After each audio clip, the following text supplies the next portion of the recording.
ਹਰਜੀਤ ਗਰੇਵਾਲ ਨੂੰ ਹੁਣ ਕਿਸੇ ਇੱਕ ਲੀਡਰ ਨੇ ਮਲੋਟ ਦੇ ਵਿੱਚ ਚੇਤਾਵਨੀ ਦਿੱਤੀ ਹੈ ਕਿ ਜੇਕਰ ਉਹ ਉੱਥੇ ਆਉਣਗੇ ਤਾਂ ਉਹਨਾਂ ਨੂੰ ਉਹਦੇ ਜਿਹੜੇ ਆ ਖਤਰਨਾਕ ਢੰਗ ਨਾਲ ਪ੍ਰਦਰਸ਼ਨ ਕੀਤਾ ਜਾਏਗਾ। ਚਰਚਾ ਦਾ ਚੱਲ ਰਹੀ ਹੈ ਹੌਲੀ ਹੌਲੀ ਕਿ 2022 ਦੀਆਂ ਚੋਣਾਂ ਵਾਸਤੇ ਸਾਰੀਆਂ ਪਾਰਟੀਆਂ ਤਿਆਰ ਹੋ ਗਈਆਂ ਔਰ ਕੁਝ ਲੋਕ ਸੁਪਨੇ ਲੈਣ ਲੱਗ ਪਏ ਨੇ ਮੁੱਖ ਮੰਤਰੀ ਬਣਨ ਦੇ। ਇਹ ਵੀ ਕਿਹਾ ਜਾਂਦਾ ਕਦੇ ਕਈ ਗੱਲਾਂ ਹੁੰਦੀਆਂ ਨੇ ਕਿ ਭਗਵੰਤ ਮਾਨ ਜੋ ਕਿ ਮੈਂਬਰ ਪਾਰਲੀਮੈਂਟ ਸੰਗਰੂਰ ਤੋਂ ਨੇ, ਉਹ ਜਦੋਂ ਸਵੇਰੇ ਤਿਆਰ ਹੁੰਦੇ ਆ ਤਾਂ ਲੋਕਾਂ ਦੇ ਵਿੱਚ ਚਰਚਾ ਸੱਚੀ ਗੱਲ ਕਿ ਨਹੀਂ, ਪਰ ਕਹਿੰਦੇ ਆ ਮੁੱਛ ਨੂੰ ਵੱਟ ਦੇ ਕੇ ਕਹਿੰਦੇ ਆ ਕਿ ਭਗਵੰਤ ਸਿੰਘ ਹੁਣ ਅਗਲਾ ਮੁੱਖ ਮੰਤਰੀ ਨੂੰ ਹੀ ਬਣਨਾ। ਨਵਜੋਤ ਸਿੱਧੂ ਹੋਣਾ ਨੂੰ ਸਲਾਹ ਦਿੱਤੀ ਜਾ ਰਹੀ ਹੈ ਕਿ ਉਹ ਕੋਈ ਵਧੀਆ ਰੋਲ ਨਿਭਾਉਣ ਤੇ ਉਹਨਾਂ ਤੇ ਆਸਾਂ ਲਾਈਆਂ ਜਾ ਰਹੀਆਂ ਨੇ। ਉਹਨਾਂ ਦੇ ਆਪਣੇ ਸਾਥੀ ਉਹਨਾਂ ਨੂੰ ਕਹਿ ਰਿਹਾ ਕਿ ਅਗਲਾ ਮੁੱਖ ਮੰਤਰੀ ਉਹਨਾਂ ਨੂੰ ਬਣਾ ਦੇਵੇ। ਸਰਕਾਰ ਕੇਂਦਰ ਸਰਕਾਰ ਦੀ ਇਹ ਕੋਸ਼ਿਸ਼ ਬਣ ਰਹੀ ਹੈ ਕਿ 2022 ਦੇ ਵਿੱਚ ਜੋ 5 ਰਾਜਾਂ ਦੇ ਵਿੱਚ ਚੋਣਾਂ ਹੋਣੀਆਂ ਨੇ ਉਦੋਂ ਤੱਕ ਇਸ ਤਰ੍ਹਾਂ ਦਾ ਮਾਹੌਲ ਬਣਾ ਦਿੱਤਾ ਜਾਵੇ ਕਿ ਹਿੰਦੂ ਸਿੱਖ ਵੋਟ ਜੋ ਹੈ ਉਹ ਵੱਖਰੀ ਹੋਵੇ।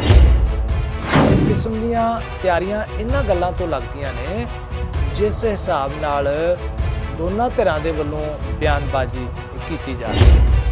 ਹਰਪ੍ਰੀਤ ਸਿੰਘ ਜੋ ਕਿ ਜਥੇਦਾਰ ਨੇ ਸ਼੍ਰੀ ਅਕਾਲ ਤਖਤ ਸਾਹਿਬ ਦੇ, ਉਹਨਾਂ ਨੇ ਇਹ ਗੱਲ ਕਹਿ ਦਿੱਤੀ ਹੈ ਕਿ ਭਾਜਪਾ ਇਸ ਕਿਸਮ ਦੀ ਕੋਸ਼ਿਸ਼ ਵਿੱਚ ਲੱਗੀ ਹੋਈ ਹੈ। ਪੱਛਮੀ ਬੰਗਾਲ ਦੇ ਵਿੱਚ ਚੋਣਾਂ ਹੋ ਰਹੀਆਂ ਨੇ, ਉੱਥੇ ਤ੍ਰਿਣਮੂਲ ਕਾਂਗਰਸ ਦੇ ਰਾਸ਼ਟਰੀ ਬੁਲਾਰੇ ਨੇ ਡੈਰੇਕ ਓਬਰਾਇਨ, ਉਹਨਾਂ ਨੇ ਚੋਣ ਕਮਿਸ਼ਨ ਨੂੰ ਚਿੱਠੀ ਲਿਖ ਕੇ ਇਹ ਅਗਾਹ ਕੀਤਾ ਹੈ ਕਿ ਇਹ ਬਿਲਕੁਲ ਵਾਇਲੇਸ਼ਨ ਹੈ ਕਿ ਇੱਕ ਦੇਸ਼ ਦਾ ਪ੍ਰਧਾਨ ਮੰਤਰੀ ਦੂਸਰੇ ਦੇਸ਼ ਵਿੱਚ ਜਾ ਕੇ ਚੋਣ ਪ੍ਰਚਾਰ ਕਰੇ।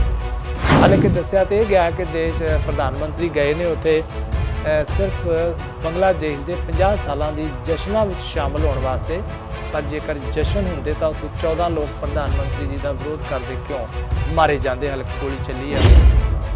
ਸਾਨੂੰ ਇੱਧਰੋਂ ਤੁਹਾਡੇ ਇੰਡੀਆ 'ਚੋਂ ਆਉਂਦੇ ਆ ਜੀ ਫੋਨ ਜੀ, ਤੁਸੀਂ ਜਿਹੜੀ ਇੱਕ MLA ਦਾ ਝੱਗਾ ਪਾਟਿਆ ਉਹਨੂੰ ਨਿੰਦਾ ਕਰੀ ਜਾਂਦੇ ਆ, ਸਾਰੇ ਜਾਣੇ ਡਾਲ ਵੀ ਕਰੀ ਜਾਂਦੇ ਆ, ਉਹ ਕਰੀ ਜਾਂਦੇ ਆ।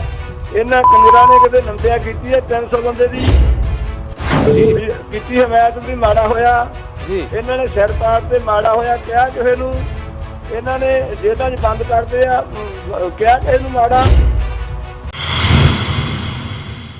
ਪ੍ਰੋਗਰਾਮ ਹੈਲੋ ਗਲੋਬਲ ਪੰਜਾਬ ਦੇ ਵਿੱਚ ਤੁਹਾਡਾ ਸਾਰਿਆਂ ਦਾ ਸ਼ਾਹੀ ਸ਼ਹਿਰ ਪਟਿਆਲਾ ਦੇ ਵਿੱਚ ਸਵਾਗਤ ਹੈ। ਅੱਜ ਗੱਲਾਂ ਕਰਾਂਗੇ ਆਪਾਂ ਉਹਨਾਂ ਹੀ 2-3 ਖਾਸ ਵਿਸ਼ੇ ਹੈ ਜਿਨ੍ਹਾਂ ਦੇ ਉੱਤੇ ਚਰਚਾ ਵੱਡੀ ਹੁੰਦੀ ਜਾ ਰਹੀ ਹੈ ਔਰ ਇਹਦੇ ਵਿੱਚ ਇਹ ਹੈ ਕਿ ਕਰੋਨਾ ਨੇ ਖਤਰਨਾਕ ਰੂਪ ਅਖਤਿਆਰ ਕਰਨਾ ਸ਼ੁਰੂ ਕਰ ਦਿੱਤਾ ਹੈ ਸਰਕਾਰੀ ਅੰਕੜਿਆਂ ਦੇ ਮੁਤਾਬਕ, ਤੇ ਨਾਲ ਦੀ ਨਾਲ ਕਿਸਾਨੀ ਸੰਕਟ ਵੀ ਗਹਿਰਾ ਹੋ ਗਿਆ ਹੈ। ਖਾਸ ਤੌਰ ਤੇ ਅਰੁਣ ਗਰਗ ਵਾਲੀ ਘਟਨਾ ਤੋਂ ਬਾਅਦ ਬੀਜੇਪੀ ਵੀ ਇੱਕ ਆਪਣੇ ਖਾਸ ਮੂਡ ਵਿੱਚ ਉਤਰੀ ਹੈ, ਬੰਦ ਹੋਣੇ ਸ਼ੁਰੂ ਹੋ ਗਏ ਹੈ। ਦੂਸਰੇ ਪਾਸੇ ਕਿਸਾਨਾਂ ਦੇ ਨਾਲ ਸਿੱਧਾ ਟਕਰਾਅ ਵੀ ਕਈ ਥਾਵਾਂ ਦੇ ਉੱਤੇ ਉਹਨਾਂ ਦੇ ਹੋ ਗਿਆ, ਜਿਵੇਂ ਮਲੋਟ ਦੇ ਵਿੱਚ ਹੋਇਆ। ਇਸੇ ਤਰ੍ਹਾਂ ਸੁਪਰੀਮ ਕੋਰਟ ਨੇ ਜੋ ਕਮੇਟੀ ਬਣਾਈ ਸੀ ਉਹਨੇ ਵੀ ਆਪਣੀ ਰਿਪੋਰਟ ਦੇ ਦਿੱਤੀ ਹੈ। ਉਸ ਰਿਪੋਰਟ ਦੇ ਵਿੱਚ ਕੀ ਹੈ ਇਹ ਤਾਂ ਹਾਲੇ ਪਤਾ ਲੱਗੇਗਾ ਕਿਉਂਕਿ ਉਹਨਾਂ ਨੇ ਸੀਲ ਬੰਦ ਲਿਫਾਫੇ 'ਚ ਦਿੱਤੀ ਹੈ। ਲੇਕਿਨ ਜਿਵੇਂ ਕਿ ਸਾਡੇ ਪ੍ਰਧਾਨ ਮੰਤਰੀ ਮੋਦੀ ਜੀ ਬੰਗਲਾਦੇਸ਼ ਦੇ ਵਿੱਚ ਗਏ ਨੇ 27 ਤਾਰੀਖ ਨੂੰ, ਖਾਸ ਤੌਰ ਤੇ ਨਾਲ ਦੀ ਨਾਲ ਵੈਸਟ ਬੰਗਾਲ ਦੇ ਵਿੱਚ ਚੋਣਾਂ ਹੋ ਰਹੀਆਂ ਨੇ ਔਰ ਇਹ ਸਮਝਿਆ ਨਹੀਂ ਜਾ ਰਿਹਾ ਬਲਕਿ ਸਪਸ਼ਟ ਹੈ ਕਿ ਵੋਟਾਂ ਲੈਣ ਵਾਸਤੇ ਸਿਰਫ ਇੱਕ ਖਾਸ ਫਿਰਕੇ ਦੀਆਂ ਬੰਗਲਾਦੇਸ਼ ਦੀ ਯਾਤਰਾ ਰੱਖੀ ਗਈ ਤੇ ਉਹਦੇ ਨਾਲ ਸਮਝਿਆ ਜਾ ਰਿਹਾ ਕਿ ਬੰਗਲਾਦੇਸ਼ ਦੀ ਵੋਟਿੰਗ ਦੇ ਉੱਤੇ ਬਹੁਤ ਫਰਕ ਪੈਣ ਵਾਲਾ ਹੈ। ਇਸ ਦਾ ਇਤਰਾਜ਼ ਵੀ ਤ੍ਰਿਣਮੂਲ ਕਾਂਗਰਸ ਵੱਲੋਂ ਜਤਾਇਆ ਗਿਆ ਹੈ ਚੋਣ ਕਮਿਸ਼ਨ ਕੋਲੇ। ਲੇਕਿਨ ਇੱਕ ਗੱਲ ਜੋ ਕੱਲ ਹੋਰ ਸਪਸ਼ਟ ਹੋਈ ਹੈ ਔਰ ਉਹਦੇ ਬਾਰੇ ਚਰਚਾ ਜ਼ਰੂਰ ਅਗਲੇ ਦਿਨਾਂ ਵਿੱਚ ਹੋਏਗੀ, ਪਹਿਲਾਂ ਵੀ ਗੱਲ ਹੋਈ ਹੈ, ਪਰ ਜਦੋਂ ਕਿਸੇ ਵੱਡੇ ਇਨਸਾਨ ਦੇ ਮੂੰਹ 'ਚੋਂ ਉਹ ਗੱਲ ਨਿਕਲੇ ਤਾਂ ਉਹਦੀ ਅਹਿਮੀਅਤ ਹੋਰ ਵੱਧ ਜਾਂਦੀ ਹੈ। ਸ਼੍ਰੀ ਅਕਾਲ ਤਖਤ ਸਾਹਿਬ ਦੇ ਜਥੇਦਾਰ ਗਿਆਨੀ ਹਰਪ੍ਰੀਤ ਸਿੰਘ ਹੁਣਾਂ ਨੇ ਕੌਮ ਦੇ ਨਾਲ ਸੰਦੇਸ਼ ਦੇ ਵਿੱਚ ਹੋਲੇ ਮਹੱਲੇ ਦੇ ਉੱਤੇ ਇਹ ਗੱਲ ਕਹੀ ਹੈ ਕਿ ਭਾਰਤੀ ਜਨਤਾ ਪਾਰਟੀ ਧਰੁਵੀਕਰਨ ਵਾਲੇ ਪਾਸੇ ਲੱਗੀ ਹੈ, ਭਾਵ ਕਿ ਹਿੰਦੂ ਤੇ ਸਿੱਖਾਂ, ਹਿੰਦੂ ਤੇ ਮੁਸਲਮਾਨਾਂ ਦੇ ਵਿੱਚ ਪਾੜਾ ਪਾਉਣ ਦੀ ਕੋਸ਼ਿਸ਼ ਕੀਤੀ ਜਾ ਰਹੀ ਹੈ। ਇਸ ਦੇ ਨਾਲ ਹੀ ਜੋ ਨਾਂਦੇੜ ਸਾਹਿਬ ਵਿਖੇ ਸ਼੍ਰੀ ਹਜ਼ੂਰ ਸਾਹਿਬ ਵਿਖੇ ਜੋ ਘਟਨਾ ਵਾਪਰੀ ਹੈ ਉਹ ਵੀ ਦੁਖਦਾਇਕ ਹੈ। ਉਹਦੇ ਵੀ ਕਈ ਪਹਿਲੂ ਅੱਗੇ ਆਉਣ ਵਾਲੇ ਦਿਨਾਂ ਦੇ ਵਿੱਚ ਹੈ। ਇਸੇ ਤਰ੍ਹਾਂ ਸ਼੍ਰੋਮਣੀ ਕਮੇਟੀ ਦੀਆਂ ਚੋਣਾਂ ਦਾ ਵੀ ਐਲਾਨ ਹੋ ਗਿਆ, 25 ਅਪ੍ਰੈਲ ਨੂੰ ਹੋਣਗੀਆਂ। ਭਾਜਪਾ ਦੇ ਲੀਡਰਾਂ ਨੂੰ ਜੋ ਕਿ ਖਾਸ ਤੌਰ ਤੇ ਕਿਸਾਨਾਂ ਦੇ ਮੁੱਖ ਨਿਸ਼ਾਨੇ ਤੇ ਰਹੇ ਨੇ, ਹਰਜੀਤ ਗਰੇਵਾਲ ਤੇ ਸੁਰਜੀਤ ਜਿਆਣੀ। ਹਰਜੀਤ ਗਰੇਵਾਲ ਨੂੰ ਹੁਣ ਕਿਸੇ ਇੱਕ ਲੀਡਰ ਨੇ ਮਲੋਟ ਦੇ ਵਿੱਚ ਚੇਤਾਵਨੀ ਦਿੱਤੀ ਹੈ ਕਿ ਜੇਕਰ ਉਹ ਉੱਥੇ ਆਉਣਗੇ ਤਾਂ ਉਹਨਾਂ ਨੂੰ ਉਹਦੇ ਜਿਹੜੇ ਆ ਖਤਰਨਾਕ ਢੰਗ ਨਾਲ ਪ੍ਰਦਰਸ਼ਨ ਕੀਤਾ ਜਾਏਗਾ ਉੱਥੇ। ਹਾਲਾਂਕਿ ਉਹਨਾਂ ਨੇ ਸਪਸ਼ਟ ਕੀਤਾ ਕਿ ਇਹਦੇ ਵਿੱਚ ਕੋਈ ਹਿੰਸਕ ਵਾਲੀ ਗੱਲ ਨਹੀਂ, ਪਰ ਉਹ ਪ੍ਰਦਰਸ਼ਨ ਬਹੁਤ ਜ਼ਬਰਦਸਤ ਕਰਨਗੇ ਉਹਨਾਂ ਦੇ ਖਿਲਾਫ। ਦੂਸਰੇ ਪਾਸੇ ਵੱਡੀ ਖਬਰ ਚਰਚਾ ਦਾ ਚੱਲ ਰਹੀ ਹੈ ਹੌਲੀ ਹੌਲੀ ਕਿ 2022 ਦੀਆਂ ਚੋਣਾਂ ਵਾਸਤੇ ਸਾਰੀਆਂ ਪਾਰਟੀਆਂ ਤਿਆਰ ਹੋ ਗਈਆਂ ਨੇ ਤੇ ਕਿਸਾਨਾਂ ਨੂੰ ਗਈਆਂ ਨੇ ਭੁੱਲ, ਔਰ ਕੁਝ ਲੋਕ ਸੁਪਨੇ ਲੈਣ ਲੱਗ ਪਏ ਨੇ ਮੁੱਖ ਮੰਤਰੀ ਬਣਨ ਦੇ। ਇਹ ਵੀ ਕਿਹਾ ਜਾਂਦਾ, ਕਦੇ ਕਈ ਗੱਲਾਂ ਹੁੰਦੀਆਂ ਨੇ ਕਿ ਭਗਵੰਤ ਮਾਨ ਜੋ ਕਿ ਮੈਂਬਰ ਪਾਰਲੀਮੈਂਟ ਸੰਗਰੂਰ ਤੋਂ ਨੇ, ਉਹ ਜਦੋਂ ਸਵੇਰੇ ਤਿਆਰ ਹੁੰਦੇ ਆ ਤਾਂ ਲੋਕਾਂ ਦੇ ਵਿੱਚ ਚਰਚਾ, ਹੁਣ ਸੱਚੀ ਗੱਲ ਕਿ ਨਹੀਂ, ਪਰ ਕਹਿੰਦੇ ਆ ਮੁੱਛ ਨੂੰ ਵੱਟ ਦੇ ਕੇ ਕਹਿੰਦੇ ਆ ਕਿ ਭਗਵੰਤ ਸਿੰਘ ਹੁਣ ਅਗਲਾ ਮੁੱਖ ਮੰਤਰੀ ਤੂੰ ਹੀ ਬਣਨਾ। ਨਵਜੋਤ ਸਿੱਧੂ ਹੋਣਾ ਨੂੰ ਸਲਾਹ ਦਿੱਤੀ ਜਾ ਰਹੀ ਹੈ ਕਿ ਉਹ ਕੋਈ ਵਧੀਆ ਰੋਲ ਨਿਭਾਉਣ ਤੇ ਉਹਨਾਂ ਤੇ ਆਸਾਂ ਲਾਈਆਂ ਜਾ ਰਹੀਆਂ ਨੇ। ਉਹਨਾਂ ਦੇ ਆਪਣੇ ਸਾਥੀ ਹੀ ਉਹਨਾਂ ਨੂੰ ਕਹਿ ਰਿਹਾ ਕਿ ਅਗਲਾ ਮੁੱਖ ਮੰਤਰੀ ਉਹਨਾਂ ਨੂੰ ਬਣਾ ਦੇਣਾ। ਔਰ ਹੈਰਾਨੀ ਦੀ ਗੱਲ ਇਹ ਹੈ ਕਿ ਜਦੋਂ ਸਭ ਕੁਝ ਸਪਸ਼ਟ ਹੋ ਰਿਹਾ ਹੈ ਕਿ ਸਰਕਾਰਾਂ ਕਿਸ ਤਰ੍ਹਾਂ ਖਜ਼ਾਨੇ ਦੀ ਵਰਤੋਂ ਗਲਤ ਕਰ ਰਹੀਆਂ ਨੇ, ਪ੍ਰਸ਼ਾਂਤ ਕਿਸ਼ੋਰ ਜਿਨ੍ਹਾਂ ਨੂੰ ਕਾਂਗਰਸ ਨੇ ਆਪਣਾ ਐਡਵਾਈਜ਼ਰ ਲਾਇਆ ਪੰਜਾਬ ਦੇ ਵਿੱਚ ਸਰਕਾਰ ਦਾ, ਉਹ ਪਹਿਲਾਂ MLAs ਨਾਲ ਮੀਟਿੰਗ ਲੈ ਚੁੱਕੇ ਹੈ ਤੇ ਹੁਣ IPS ਤੇ IAS ਅਧਿਕਾਰੀਆਂ ਦੀ ਮੀਟਿੰਗ ਲੈਣਗੇ। ਕਿੰਨਾ ਅਜੀਬ ਗੱਲ ਹੈ ਕਿ ਸਰਕਾਰੀ ਖਰਚੇ ਦੇ ਉੱਤੇ ਸਰਕਾਰ ਆਪਣੀਆਂ ਚੋਣਾਂ ਦੀਆਂ ਤਿਆਰੀਆਂ ਦੀ ਸਟ੍ਰੈਟਜੀ ਬਣਾਉਣ ਵਾਸਤੇ ਮੀਟਿੰਗਾਂ ਕਰ ਰਹੀ ਹੈ। ਸੋ ਇਹ ਕੁਝ ਪਹਿਲੂ ਨੇ ਜਿਨ੍ਹਾਂ ਤੇ ਆਪਾਂ ਗੱਲ ਕਰਨਾ ਹੈ। ਔਰ ਦੂਸਰੀ, ਤੁਹਾਡੇ ਕੋਲੇ ਇਸ ਤਰ੍ਹਾਂ ਦੀਆਂ ਖਬਰਾਂ ਪਹਿਲਾਂ ਪਹੁੰਚ ਜਾਂਦੀਆਂ ਨੇ ਕਿਉਂਕਿ ਅੱਜ ਕੱਲ੍ਹ ਸੋਸ਼ਲ ਮੀਡੀਆ ਨੇ ਬਹੁਤ ਵੱਡਾ ਰੋਲ ਅਦਾ ਕੀਤਾ, ਖਾਸ ਤੌਰ ਤੇ ਸਰਕਾਰੀ ਪਾਰਟੀਆਂ ਦਾ ਜਾਂ ਏਜੰਸੀਆਂ ਦੇ ਦੁਸ਼ਪ੍ਰਚਾਰ ਨੂੰ ਤੋੜਨ ਵਿੱਚ। ਹਾਲੇ ਕਿ ਸੋਸ਼ਲ ਮੀਡੀਆ ਤੇ ਸਭ ਕੁਝ ਠੀਕ ਨਹੀਂ ਹੁੰਦਾ, ਪਰ ਜਿਸ ਹਿਸਾਬ ਨਾਲ ਕਿਸਾਨਾਂ ਦੇ ਵਿਰੁੱਧ ਪ੍ਰਚਾਰ ਕੀਤਾ ਗਿਆ ਨੈਸ਼ਨਲ ਮੀਡੀਆ ਦੇ ਉੱਤੇ, ਸੋ ਕਾਲਡ ਨੈਸ਼ਨਲ ਮੀਡੀਆ ਦੇ ਉੱਤੇ, ਉਹਦਾ ਸੋਸ਼ਲ ਮੀਡੀਆ ਨੇ ਬਹੁਤ ਅੱਛੇ ਢੰਗ ਨਾਲ ਮੁਕਾਬਲਾ ਕੀਤਾ। ਕਿਸਾਨਾਂ ਨੂੰ 126 ਦਿਨ ਹੋ ਗਏ ਨੇ ਬੈਠਿਆਂ, 4 ਮਹੀਨਿਆਂ ਤੋਂ ਉੱਪਰ ਲੰਘ ਚੁੱਕਿਆ। ਸੋ ਇਹਨਾਂ ਕੁਝ ਵਿਸ਼ਿਆਂ ਦੇ ਉੱਤੇ ਤੁਹਾਡੇ ਨਾਲ ਗੱਲ ਕਰਾਂਗੇ, ਪਰ ਪਹਿਲਾਂ ਗੱਲ ਕਰਦੇ ਹਾਂ ਆਪਾਂ ਕਿ ਕਿਸਾਨੀ ਸੰਘਰਸ਼ ਦਾ ਆਉਣ ਵਾਲਾ ਸਮਾਂ ਕਿਸ ਤਰ੍ਹਾਂ ਦਾ ਹੋਣ ਜਾ ਰਿਹਾ ਹੈ। ਭਾਵੇਂ ਕਿ ਕਿਸਾਨ ਡਟੇ ਹੋਏ ਨੇ ਔਰ ਇਸ ਗੱਲ ਤੇ ਉਹ ਦ੍ਰਿੜ ਨੇ ਕਿ ਉਹ 3 ਕਾਨੂੰਨ ਵਾਪਸ ਕਰਾ ਕੇ ਹੀ ਵਾਪਸ ਕਰਨ ਤੋਂ ਬਾਅਦ, ਭਾਵ ਕਿ ਰੱਦ ਕਰਾਉਣ ਤੋਂ ਬਾਅਦ ਹੀ ਵਾਪਸ ਆਉਣਗੇ, ਪਰ ਨਾਲ ਦੀ ਨਾਲ ਸਰਕਾਰ, ਕੇਂਦਰ ਸਰਕਾਰ ਦੀ ਇਹ ਕੋਸ਼ਿਸ਼ ਬਣ ਰਹੀ ਹੈ ਕਿ 2022 ਦੇ ਵਿੱਚ ਜੋ 5 ਰਾਜਾਂ ਦੇ ਵਿੱਚ ਚੋਣਾਂ ਹੋਣੀਆਂ ਨੇ, ਉਦੋਂ ਤੱਕ ਇਸ ਤਰ੍ਹਾਂ ਦਾ ਮਾਹੌਲ ਬਣਾ ਦਿੱਤਾ ਜਾਵੇ ਕਿ ਹਿੰਦੂ ਸਿੱਖ ਵੋਟ ਜੋ ਹੈ ਉਹ ਵੱਖਰੀ ਵੱਖਰੀ ਹੋ ਜਾਵੇ।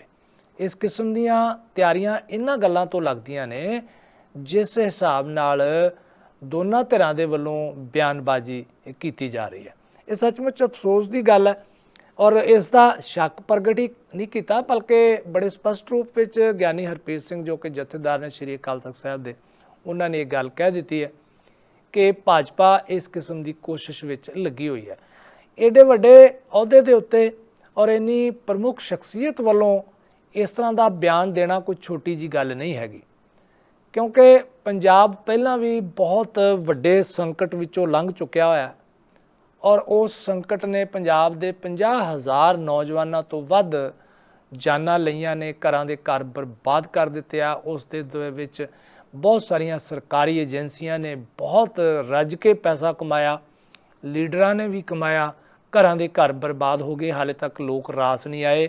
ਜਿਨ੍ਹਾਂ ਲੋਕਾਂ ਦੇ ਘਰਾਂ ਵਿੱਚ ਉਹ ਘਟਨਾਵਾਂ ਵਾਪਰੀਆਂ, ਮੁਕਾਬਲੇ ਹੋਏ, ਪੁਲਿਸ ਦਮਨ ਹੋਇਆ, ਕਤਲੋ ਗਾਰਤ ਹੋਈ, ਉਦੋਂ ਦੰਗੇ ਹੋਏ, ਉਹ ਘਰ ਹਾਲੇ ਤੱਕ ਨਹੀਂ ਉੱਠ ਸਕੇ ਕਿਉਂਕਿ 1947 ਦਾ ਸੰਤਾਪ ਹੀ ਬਹੁਤ ਸਾਰੇ ਲੋਕ ਹਾਲੇ ਭੋਗਦੇ ਪਏ ਨੇ, ਹਾਲੇ ਤੱਕ ਵੀ ਭੋਗ ਰਹੇ ਨੇ।